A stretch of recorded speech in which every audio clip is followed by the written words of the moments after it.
Séance plénière au Sénat à l'hémicycle Georges Rawiri, Rose Francine Rogombe, les vénérables sénateurs de la 3e législature examinaient et adoptaient plusieurs projets de loi. Guy-Roger Lindira, Hilarion Akombo, reportage.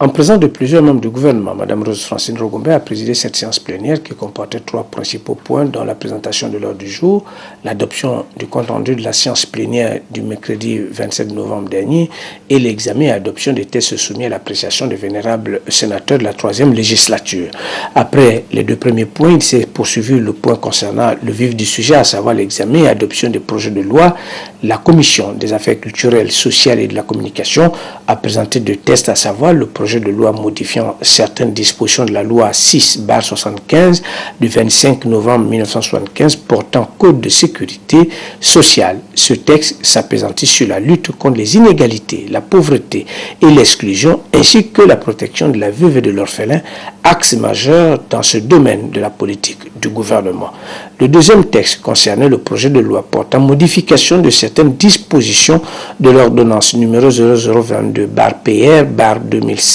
du 21 août 2007 instituant un régime obligatoire d'assurance maladie et de garantie sociale en République gabonaise.